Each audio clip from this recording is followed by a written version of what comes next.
When we talk about impulse and momentum, we'll be talking a lot about collisions. Collisions are a short duration interaction between two objects. When two objects come together and interact very briefly and then move apart.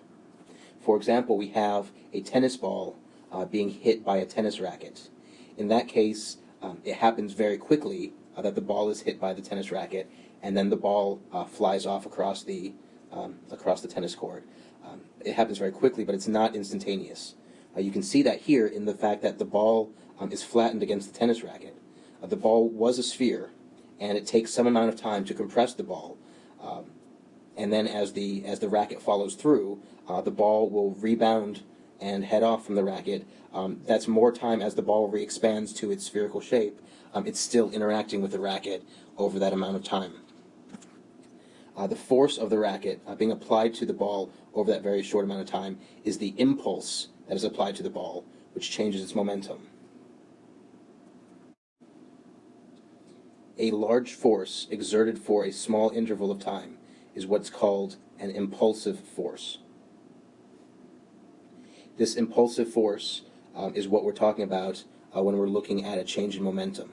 If you wanted to consider a force that acts over a smaller amount of time to change momentum, you could do that as well, but you could just as easily use Newton's laws to look at the change of velocity over a force acting across a long period of time.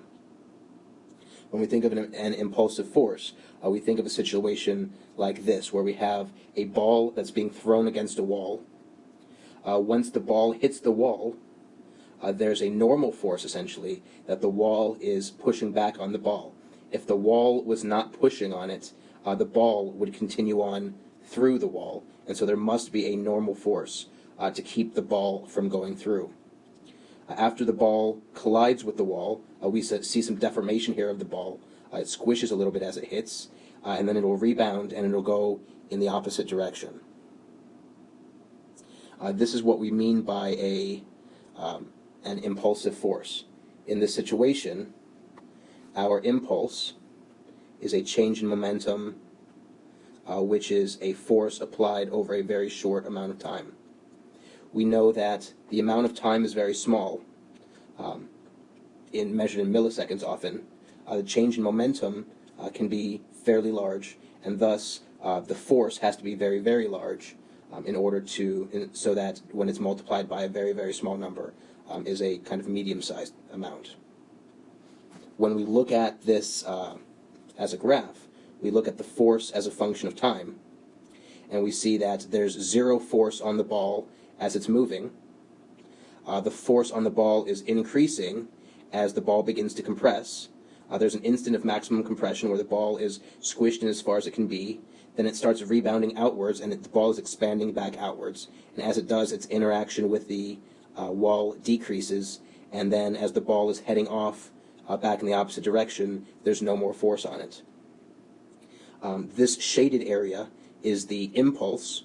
It's the force, the area under the force curve, force versus time curve. And this area is also the change of momentum of the ball, because the ball must have had some mass, and it has a change in momentum, which would be that mass times its change in velocity, which would be its final velocity minus its initial velocity. Keep in mind as well that these are vectors, and so the final velocity and initial velocity must be treated as vectors and not just numbers. We see the same idea, but from the other side. Here we have a ball coming in. It's moving to the right. When it hits the wall, the force must be to the left to turn the ball around, to stop the ball from moving to the right.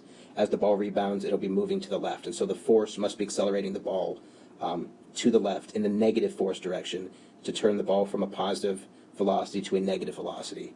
And that's what we see here as well. The force versus time. The force has to be negative because it's headed to the left. The impulse is the area under the curve, or should I say the area between the curve and the t-axis. And when we look at it in terms of the momentum as a function of time, we see that the momentum is positive because the velocity is positive, because the object is moving to the right.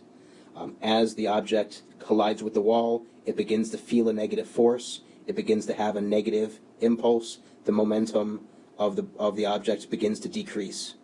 At a certain point, the momentum will be zero when the object is momentarily stopped against the wall, and then as the object rebounds to the left, its momentum will be negative and will be getting larger and larger until it has a negative momentum because it's moving to the left.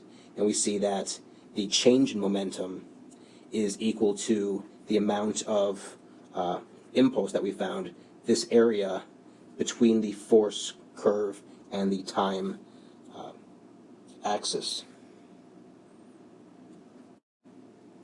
Another way to express this relationship between momentum and impulse is through momentum bar charts. These are similar to the energy bar charts that we saw before. But this is the momentum bar chart for the situation that we just saw. The one where we had a wall and we had a ball that was headed towards the wall. They collided, and then the ball bounced back in the opposite direction. And so initially, the ball was moving to the right and had a positive momentum. And so looking at the bar chart, here's our zero line. We're looking at the initial momentum. The initial momentum is a positive amount. We know that as it collides with the wall, it has an impulse of -4 Newton seconds. And thus the final momentum is -2 kilogram meters per second.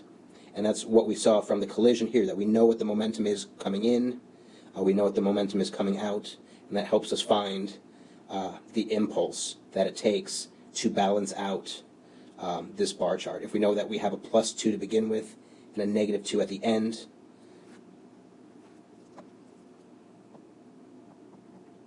we know that we must have a -4 in order to balance that out. Why is it important to be able to find the impulse from the change in momentum? Well, we said that the impulse is the integral of the force as a function of time. So it's the area under the force curve, or the area between the force curve and the time axis. However, it's pretty difficult to find the force as a function of time, especially when we're talking about these collisions that happen so briefly. Without some pretty specialized, pretty expensive equipment, it's tough to measure that. And so if we can measure the change in momentum, which is more macroscopic, we have to measure the velocity of an object, we let the collision happen, we measure the velocity of the object again. That's quite a bit easier than trying to measure the force that's being applied over what's typically measured in milliseconds. And so if we can find the impulse by looking at the change in momentum, what we can find at least then is the average force. The average force is looking at what force you would have that would give you the same impulse, but as a rectangle instead of whatever actual force graph you would have. What we're saying there then is that the total impulse would be the average force times the change in time. So basically we're looking at it as a rectangle instead of looking at the detail of the actual force versus time curve. This gives us an idea of what force is being applied by the object, by the wall in the situation in order to provide that much impulse. It gives us an idea of what force that is when it's very difficult to find the exact force.